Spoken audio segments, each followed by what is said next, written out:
پیارے آقا صلی اللہ تعالی علیہ وآلہ وسلم نے ارشاد فرمایا، چار طرح کے لوگوں پر دنیا اور آخرت میں لعنت بھیجی جاتی ہے اور فرشتے اس پر آمین کہتے ہیں۔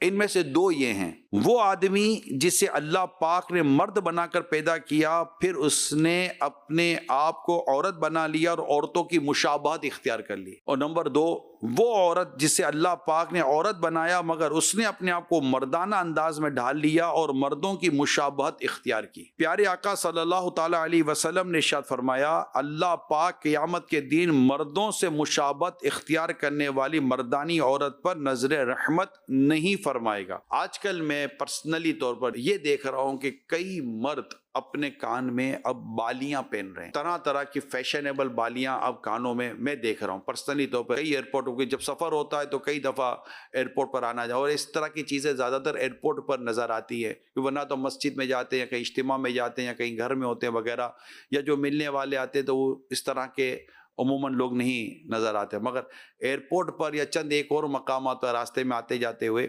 اب نظر پڑ رہی ہے۔ کئی مرد ہیں،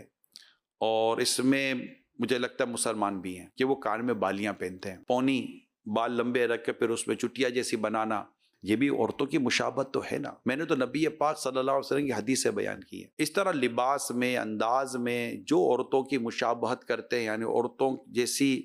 اپنی وضع اختیار کرتے ہیں، ان کو غور کرنا چاہیے، اپنے ہاتھ میں، پاؤں میں، ہر جگہ۔ ایون کہ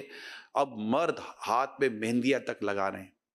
اب آپ بتائیے کہ مہندی لگانا یہ عورتوں کے لیے، مطلب عورتیں ہاتھوں میں مہندی لگاتی ہیں، یہ بالیاں پہننا یہ سب عورتوں کے کام ہیں، یہ چٹیاں رکھنا یہ سب عورتوں کے کام ہیں۔ اب اسی طرح عورتیں جو مردوں کا انداز اختیار کرتی ہیں، ان کو بھی غور کرنا ہے کہ یہ ہمارا کام نہیں ہے۔ عورتوں نے مردوں جیسے لباس اختیار کر لیے، عورتوں نے مردوں جیسے بال رکھنے شروع کر دیے، عورتوں نے مردوں جیسی چیزیں لباس میں، فیشن میں، بہت ساری چیزوں میں، چال ڈھال میں انہوں نے مردوں کی نقالی شروع کر دی ہے۔ اسی طرح مردوں نے عورتوں کی جیسی نقالی شروع کر دی ہے۔ لباس میں بھی عورتوں والا انداز کئی جگہ پر مردوں کا پایا جاتا ہے۔ تو یہ جو چیزیں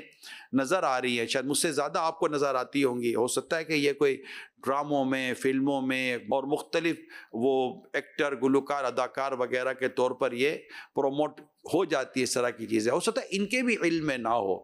اگر ان کے علم میں نہیں ہے تو میری یہ باتیں ان کے لیے بھی ہیں۔ اب سونے کے بارے میں تو تقریباً لوگوں کو پتہ ہوتا ہے کہ مرد پر سونا، اس کی اجازت